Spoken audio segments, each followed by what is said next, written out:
Good morning, everybody. Welcome to episode 2 of the CPD series. So this morning's session is all around strategies for enabling innovation in SMEs. Hopefully it'll give us all some additional tools for our toolkit to help our business clients. So without further ado, can I introduce this morning's facilitator, Vivien Badau. I'm probably pronouncing that really badly because my French is awful. It's nearly as bad as my Spanish. But Vivien, over to you. Good morning, all. Thank you, Russell, for the intro. And that wasn't actually a very, very good try at pronouncing my name. My name is Vivien Badaut. I'm the managing director of a Leeds-based innovation consultancy called DRIAD. So I'll be speaking about strategies for enabling innovation in SMEs. So it's subtitled Perspectives from Bid Writing because our job at DRIAD is really working with innovative, high technology companies. But the core of what we do is competitive grant funding and bid writing, effectively. So as I said, funded 2014 in Leeds, we have supported about 180 companies across Europe so far and raised about 65 million pounds in research, development and innovation grants across the board.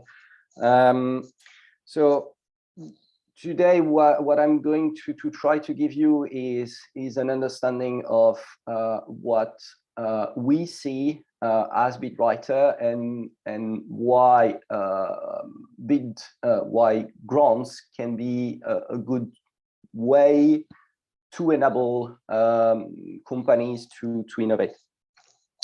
But first, I wanted to take a little step back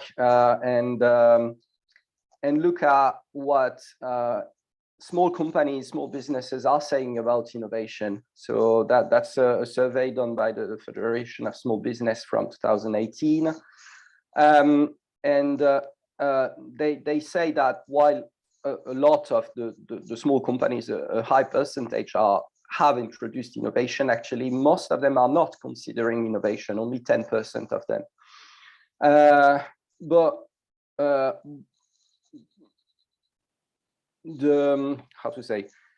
Most of the innovations that are done so far are internal innovation. So 95% of it is new to firm, but about a quarter will bring a new product to the market.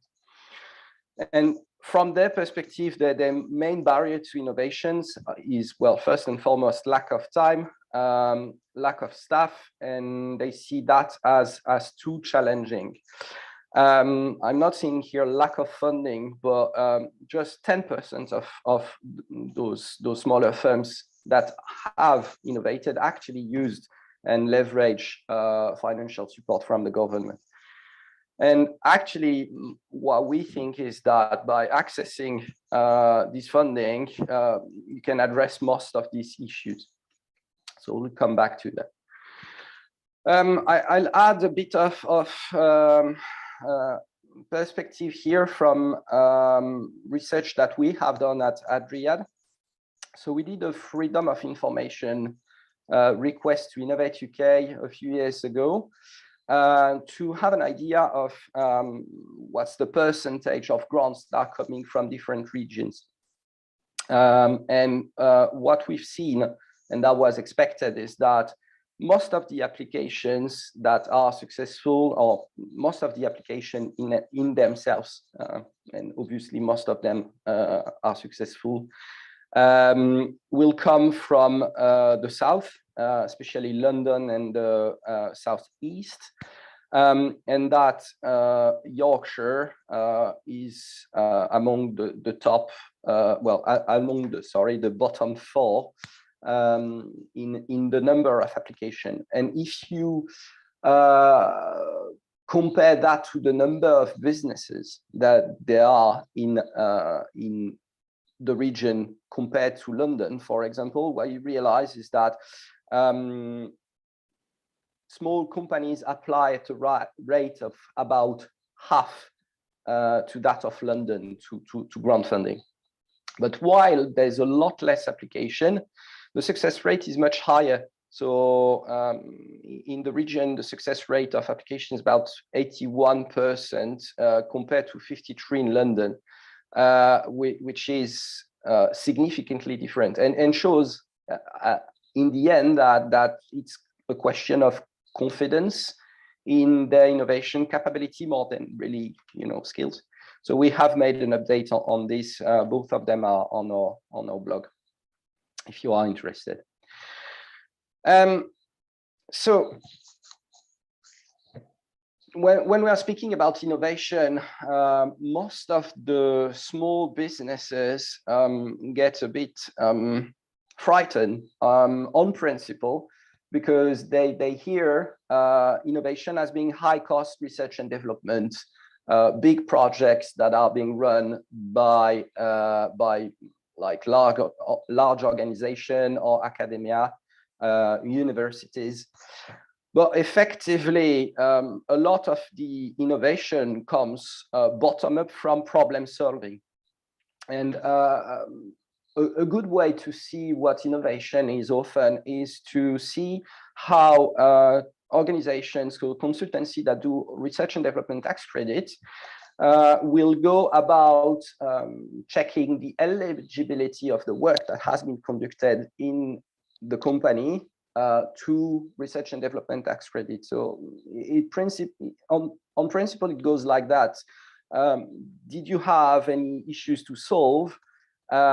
And if you could not solve it by buying a product, then anything you have done on that to solve that issue, whether it's solved or not, is eligible for research and development tax credit. And effectively, all of that is innovation.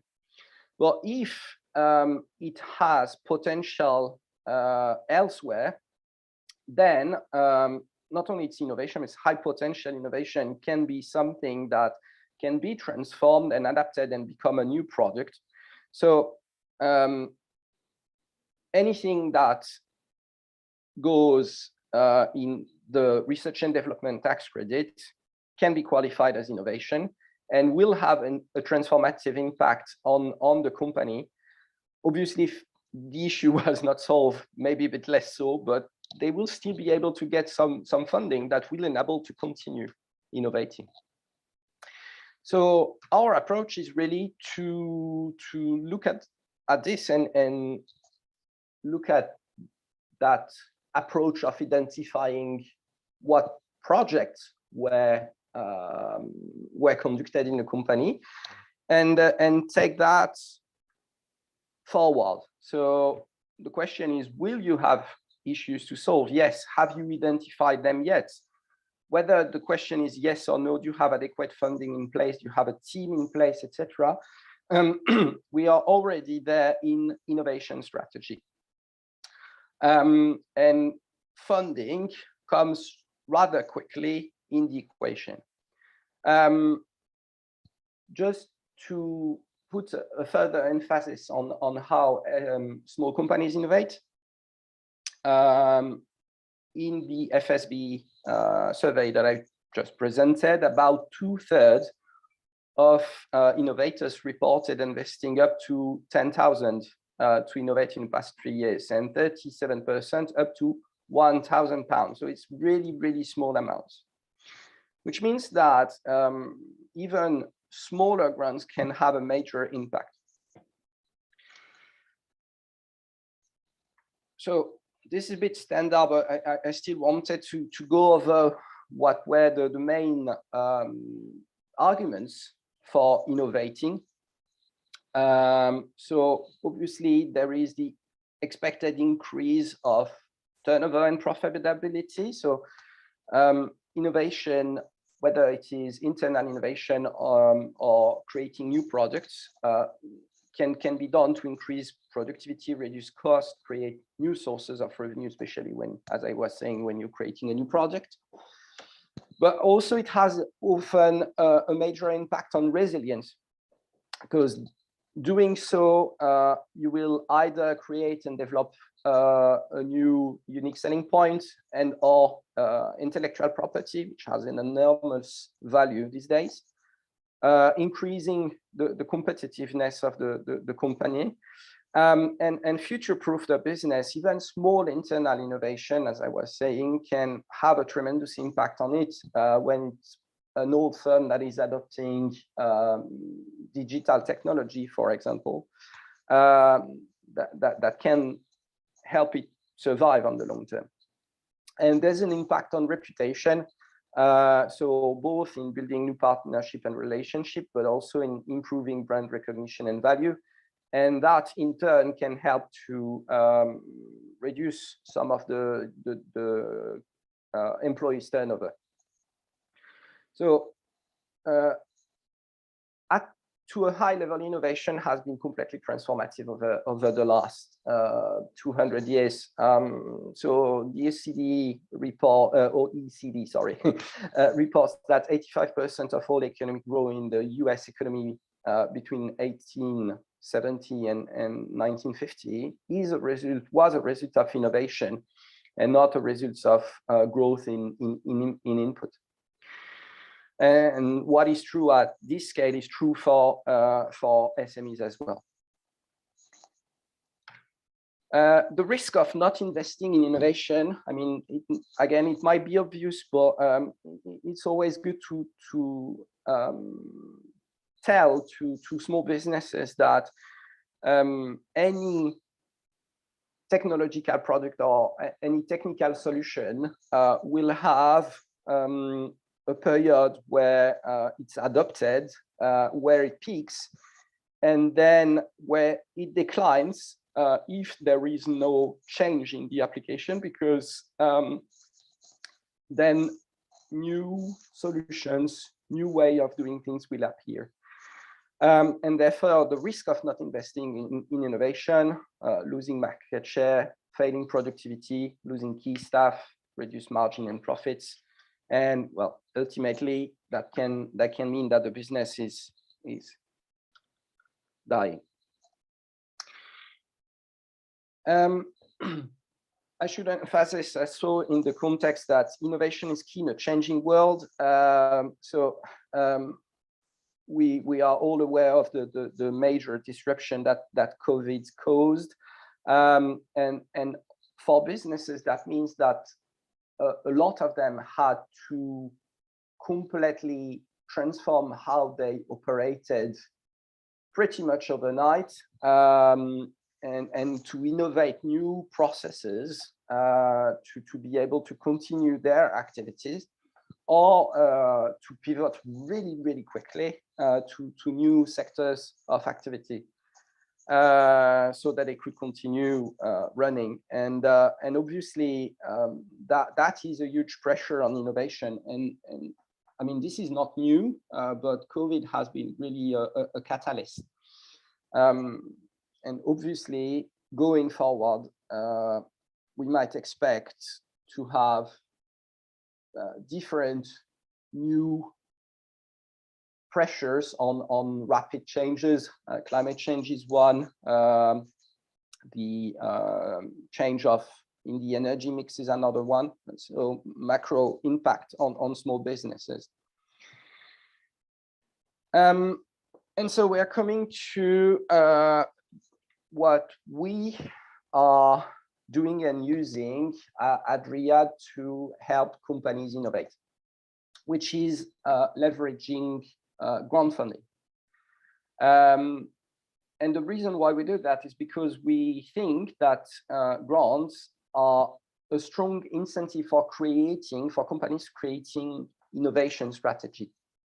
And what we've seen is that when they start getting interested in grants, and they have a real option to win them, then they start proposing innovative projects they won't conduct otherwise.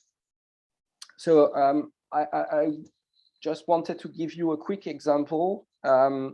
So that's a company, a client of us, a company that is based in the suburbs of Leeds, in Pudsey. So they are fairly innovative initially because their business is about additive manufacturing, 3D printing. Pre-COVID, they were focusing on developing a new service for 3D printing that was probably required still 1 or 2 years of development before hitting the market when COVID happened. And COVID completely disrupted their development, because suddenly what they were proposing was not feasible anymore, not in the context. And they came to us to ask what were their options. And it so happened that very quickly after the beginning of the pandemic, Innovate UK released that very wide scope competition to help identify any solution that could help really with COVID and implement that quickly. And seeing that that there was this fully funded small grant, they thought, oh, we can probably do something around 3D printed masks. And they created something from scratch. So they won the grant and they created a really new technology from scratch. So basically, you take you need the last generation of iPhone, but you can take a 3D scan of your face, and on that, using the data that is generated by the phone, ActiveCell is printing a mask that is perfectly fitting to your face. So they developed that. At the end, it took them about 9 months, and they got 75,000 from the government to develop that. I don't think this is a key product in what they are doing, what they are selling. But what it did is it set them on the path to see how they innovate differently. And it helped them also answering to the crisis. So they developed new range of services that were more adapted. So that's what this grant helped them doing. Well, we have many examples of that. So the research and development grant that we in DRIAD are dealing mostly with, as I said, I think they are really useful to help companies innovating, because these grants, they are covering so mostly salaries, staff costs, subcontractors, consumable and machinery, so equipment that needs to be bought, the time that is spent on meeting and reporting, and buying expertise as well. And at the end of the day, what I see is that it solves most of the key issues that we have seen as being identified by the respondent to that FSB survey. Time, lack of skilled employees, too challenging. If you answer to a grant application, then you get the resources to address these. And one of our clients really reported, like, verbatim, this grant enabled us to conduct a project we could not have done otherwise for lack of time and resources, and it's quite typical.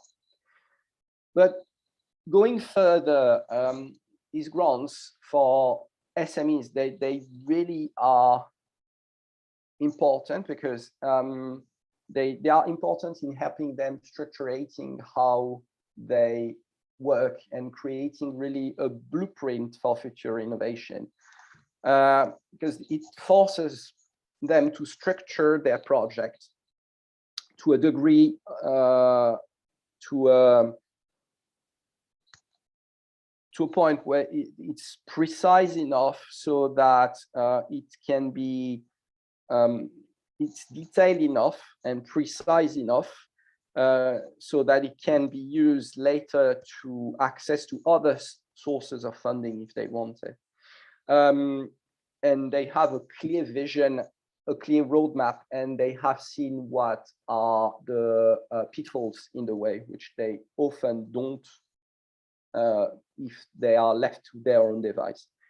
But also they get project oversight, so they have to report to the grant funding agency.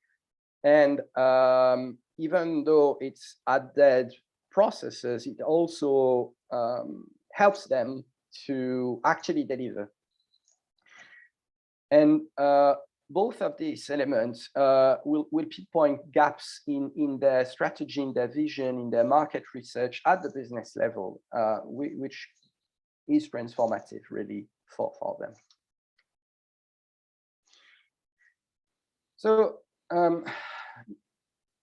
we see small internal projects, so the kind of incremental innovation that is being done internally to solve problems as a gateway.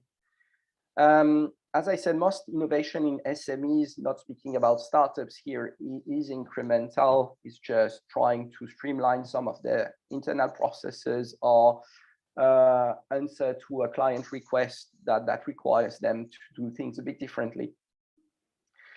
But large grants really want to fund what is called architectural or disruptive innovation. So either existing technology in a new market for disruptive, or existing in an existing market bringing a new technology.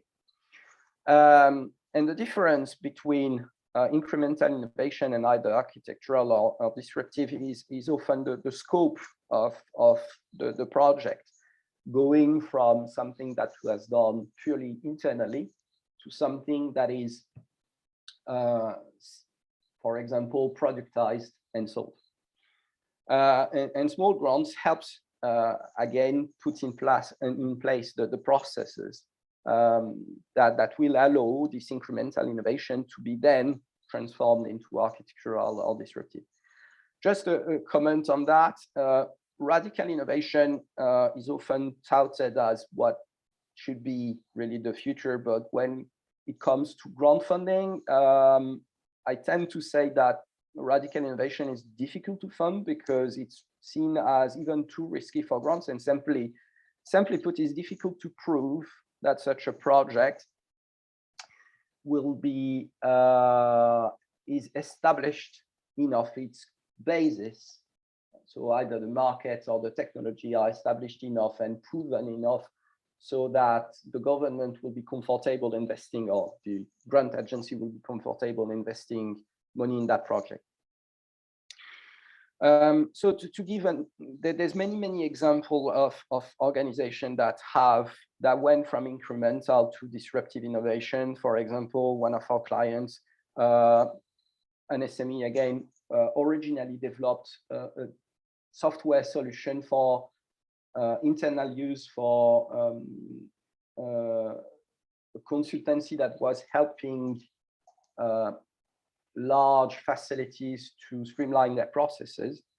And they realized down the line that actually they could productize it and generate a new line of revenue. So instead of themselves using the software, they could integrate a bit more user interface and actually give it to their clients directly for them to use. And so we got them a grant to allow them to grow from incremental innovation that they already had done to disruptive innovation. And they got £300,000 from Innovate UK to do so. Another gateway to innovate, but which we see often, but is more tricky to use, is collaborations. collaboration as in a partnership in an innovation project with universities, contract research organizations, SMEs, or large enterprises, sorry. Any of these entities, but obviously that's more often with universities and contract research organization. It's easier to put in place than with SMEs and large enterprise. Well, they like to be part of projects, but they are not so easy to get. So collaborative research and development or innovation project can enable a company to co-innovate and to be paid to do so. But the downside of that is it's often sidetracking the company.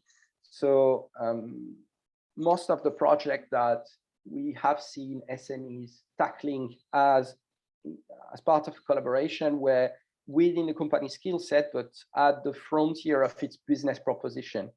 So it's not for SMEs that are at a very super early stage, because it will sidetrack them and might result in disaster. And they are attracted by the prospect of new revenues from commercial products, which effectively is not always delivered. So that's, I think, what is worrying for SMEs. But our clients report that the real gain from this collaboration is that during the process, they develop new internal processes, new technical solution, and knowledge transfer from the other organizations that are in the partnership. So their time is funded. They might get new revenues at the end, but more importantly, they are innovating. They are paid to put in place new processes and get new know-how. So it's not easy to put in place again, but when it works, it really enables companies to move forward. So our experience is that with grants, we have pushed academic and contract research organization collaborations to our clients when their team were not strong enough to go after larger grants, but interestingly did not really improve their odds in winning grant funding. And what we've seen is that effectively these collaborations were a lot more successful when they were initiated by our clients and not by ourselves. So it's to conclude on that bit, collaboration is a gateway to innovation, but it's more like an idea that we push to our clients saying you should explore collaboration, but more than effectively setting up collaboration for them and finding them partner, because that doesn't work so well. So I will now go over a few of the grants that we use and explain a bit why we are leveraging them. So apologies for the small grants. Is mostly focused in the Leeds city region where we really operate. And the idea for the following, so it will be to give you some insights of why we select this grant, why we push them, what are the advantages, and how we see them useful in supporting SMEs. So the first one that I'm sure you're aware of is the digital enterprise, and they have these digital growth vouchers that really are there for to help SMEs digitize. So internal digital technology adoption is really about that. They still require the organization to present how they're going to innovate in a way, so what is new in what they want to do to justify the grant. The bar is really low, and what I should say there is that it's really one of a kind grant. There's so many small businesses that are created across UK all the time based on a purely digital solution that might not be extremely innovative. But to my knowledge, this grant is the only one that allows like a small business developing an app to get some of the work they do funded. At least that's the easiest to get. And any company can use that. Quite transparently, we actually used it to redevelop our website. Yeah, it has a really wide scope. So this is a grant that is extremely useful, but it's maybe on the lower spectrum of innovation, in the sense that I don't think this put in place anything that is going to be transformative for the future, but there's already something to do there. Then you have the PAPI grant. So it's product and process innovation that focus more on innovation and on capital expenditure to go typically from a prototype to a product. So PAPI is all about funding key elements or key assets that will enable a new product to come to market. What is interesting about this one, again, with the software, within the software perspective, is that it allows to fund the development of ad hoc software.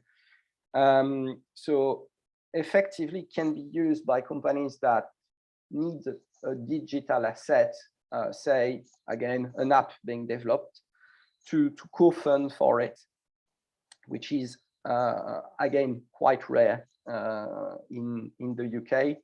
So this one is really good, but it is a complex application for the amount. The process is a bit long, and also the scheme is almost over. So we are still trying to get our clients to apply to this, but unfortunately, I'm not confident that this will be available for much longer. Finally, the adventure program that we are pushing to startup and SMEs. They really use funding here to attract companies into their coaching services. What I think is useful with this program is that if the SME really embraces the process, it can help them really to put in place the key elements of their business plans that will be essential for them to be able to innovate. So have a real in-depth market research, competition search, business plan, go-to-market strategy, and all these elements. And they get coaching for that. So those are the small grants that we use. There's many more, obviously, especially in the Northeast. For example, we have a consultant in Newcastle, and but she would be the right person to speak about these schemes. But most of the schemes that are available fit within these three type of small grants. There's many more at the LEP, but you will know that a lot better than myself. So then there's larger grants. So this is really the kind of funding that we are trying to push to our clients. So companies that come to us often come because they already have an innovation project in mind.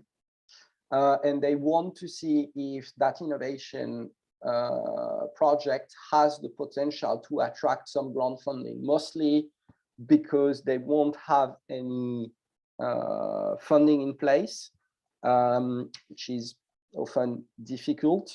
even for us, because grants needs to be match funded often, most of the time. But really what they need is reassurance and to find the right match for their innovation project.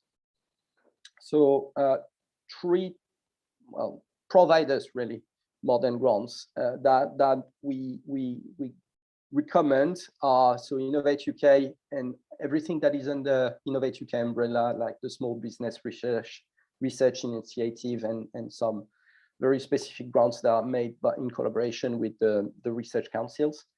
The National Institute of Health Research for anything that is medical technology, or DASA, so the defense, that covers a very, very wide range of topics.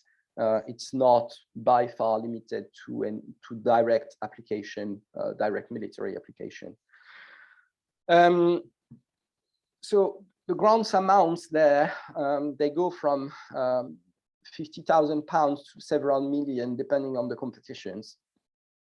And as all of them are match funded, it already requires companies to have seriously envisioned an innovation path. So they will need to invest anywhere from £50,000 to a lot more if they go ahead with these grants. But often enough, what we are seeing is that companies that said initially they did not have the budget, when actually they have the prospect of getting £200,000, £300,000 in grants, suddenly they can find and invest £100,000 because they see the interest of, you invest 100, you get 300. And so that kind of forces them in a good way to go that route and invest deeply in innovation and effectively in research and development. So these three organizations have different type of grants, and the calls are varies widely in scope. But essentially with Innovate UK, what we see is that the open calls, so open in the sense of open to any type of innovation from any sector. So that can be technical or business innovation. There's a very wide remit. So that's the smart competition typically. We'll more focus on funding disruptive innovation, while the sectorial competition, so then a competition on AI or on quantum technology or sometimes farming technology, they will focus more on architectural innovation. So as I said, then IHR is funding medical tech, and well, I covered that already. All of these grants tend to fund for the same kind of costs, which is what I listed. So labor, subcontracting, equipment, travel, a bit of IP. Obviously, the devil is in the details. Each of them have their own rules. Each competition might change in terms of cost. So this is something to look at. But they, again, all of them solve all the key issues that are mentioned by SMEs.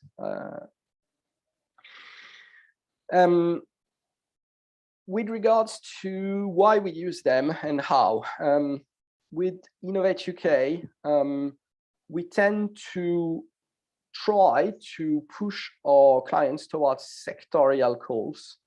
So finding grants that will call for a solution that is within their sector of activity. So these sectors are often very narrow in scope, which means that some businesses will never have the opportunity to apply to one such grant.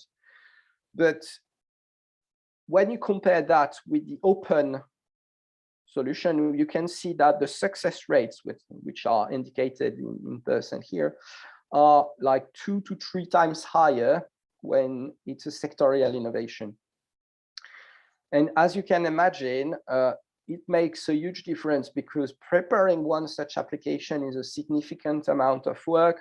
So just again, to give you a bit of perspective, we typically say that Innovate UK competition, the standard ones, will take upwards to 100 hours of work to prepare. So obviously, if you have triple the chances to win it, it's much more attractive for SMEs. Then there is NIH competitions that have a large medical scope. Again, there's open and sectorial competitions in NIHR. And there is small grants, well, reasonably small grants available. So there's something called NIHR I4I, Invention for Innovation Connect, that is basically a gateway to larger grants. That allows companies to apply with projects that are reasonably small. But what we find, and this is our opinion, is that the processes are quite opaque in how they select companies for or applications that receive funding, really. And then that's a very wide range of topic, really large scope. This is something to explore. Some SMEs might not be very keen on working with the defense, but most of the organization we speak to or we speak with will at least want to see what is available there. We also push quite a bit to our clients the knowledge transfer partnerships, which essentially, the very, very short summary, but allow them to hire someone who is researcher level, so academic researcher level, post PhD, with the backing of a world-class academic. So to hire someone at this level for about £35,000 a year, which is quite cheap. And yeah, that includes 10% of the time of research professor. So that will help in delivering the project itself. So the difficulty of this is really to identify the key elements in what could be a research and development project on the long term, but that address, the issue that we were seeing on the project being too challenging, really, and the skilled employee aspect. So just a few words on competitions we are reluctant to recommend. You might have heard about them. We still do support our clients if they ask to apply, but I tend to be a bit cautious around these ones. So it's EIC Accelerator, Horizon Europe, to which British or UK companies are still eligible, and Eureka, Eurostars. So both are good competition in themselves. EIC Accelerator because it allows to get really massive funding, and Eureka, Eurostars mostly because it has a high success rate. But in EIC Accelerator case, the bar is just too high. I mean, it's like typically around, I said superior, it's actually often below 2% success rate. It's a massive investment in time and a massive effort to apply. And that tends to be too expensive for SMEs. We are speaking about 250, 300 hours of work to prepare for one such application. Obviously, the payoff can be enormous. And then you have Eureka, Eurostars. That is very good for organizations that have international collaboration in place. But there's two limitations to this one. The process is really, really, really complex. It's a heavy application for the maximum amount of grant you can obtain, because that is the max grant that you can obtain is fairly similar to a standard Innovate UK application, but the process is like 3-4 times heavier. And also, there's an additional risk is that we have reports from companies that have won Eureka, Euro Stars, and then the competition is funded on the British side by Innovate UK. And when they came to Innovate UK saying, okay, we won the competition, Innovate UK said, oh, we need to reassess your project. And then it was not funded. So there's this element of risk.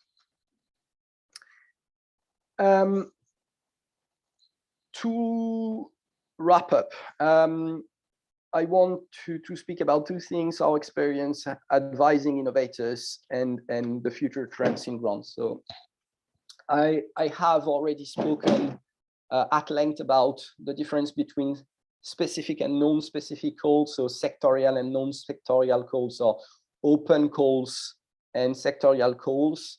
So the fact that if you can find a grant that is matching the business activity of the company, you have much higher chances of getting that funded, and obviously of them delivering something that will effectively bring value to their company. And the second element is, when it comes to grant, most of the time it's the application process that they don't understand. And what they need to understand is the level of details that is required to apply. Often when they prepare one such application, they will leave it at if they do it themselves, they will leave it at the last minute and spend 2 days on it, when actually it's much more a bigger effort.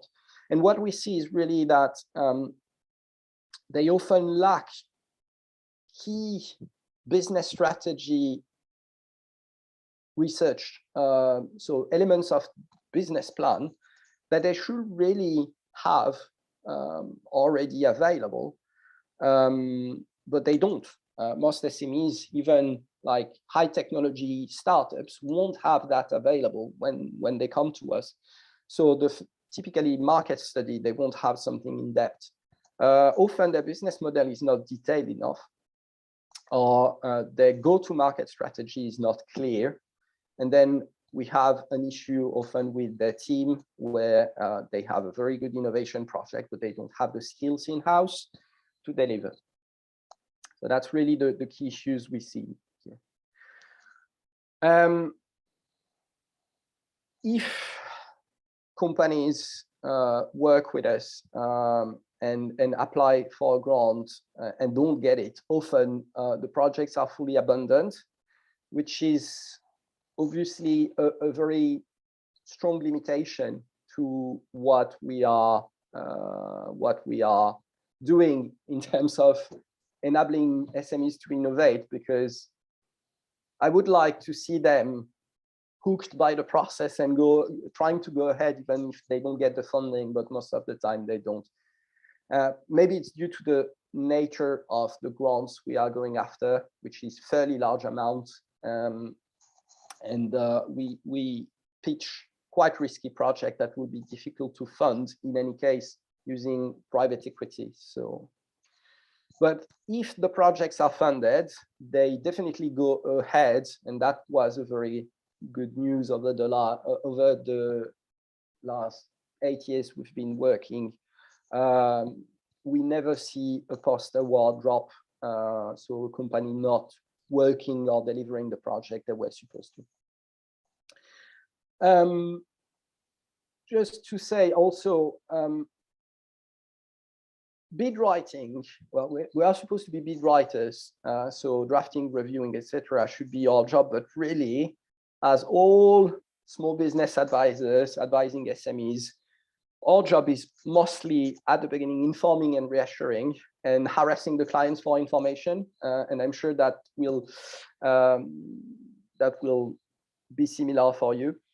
We also spend a long time framing, translating what the clients say and enrich, so transforming like technical talk into an actual business proposition often, and helping them developing the elements of their business plan and the strategy, which is not something that we are effectively paid to do, but we end up doing as part of the big writing process. Right.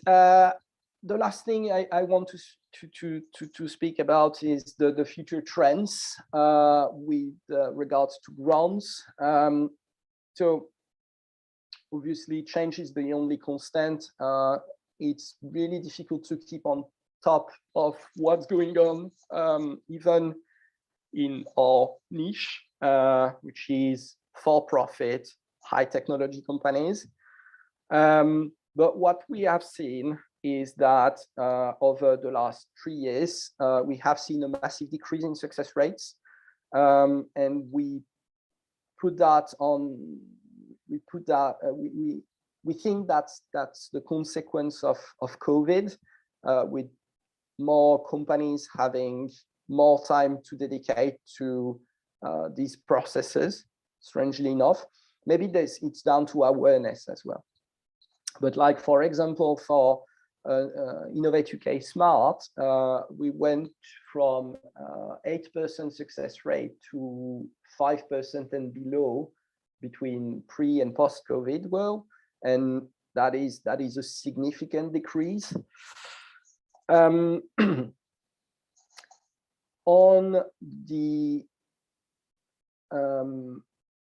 the grant funding agency side, what we are seeing is a drive towards niche calls, so less open calls, more very specific calls for innovation. So really seeing innovation a bit more as top down, and again, that might be the impact of COVID, so the government being a bit more directive. That linked with a shift from a long-term vision towards more like short-term gains. So Smart is, as a grant, will change very soon, has been announced by Innovate UK. There's just like a few words that have been said, but what we can understand is that they will focus less on disruptive innovation and more on close to market innovation. So really focusing more and more on short-term gains. And finally, the last thing I want to say is that we have not seen any clear alignment between the innovation calls that have been put forward in Innovate UK and the industrial strategy, even though we were expecting something to be a bit more aligned, but we have not really seen much alignment. So the industrial strategy is not very good guideline for seeing what are the grants that will come, strangely enough. So really, that's me for today. Thank you. I hope you find this useful and that you've learned a few things in the process. So I'll leave you my contact details. If you have any question, please feel free to ask. I'm quite active on LinkedIn, so you can add me there as well. And do pop on our website. There's a few pieces of information, and there's the 2 blog posts that I mentioned at the beginning of this presentation. So thank you again. And if you have any question, I would be more than happy to answer to these.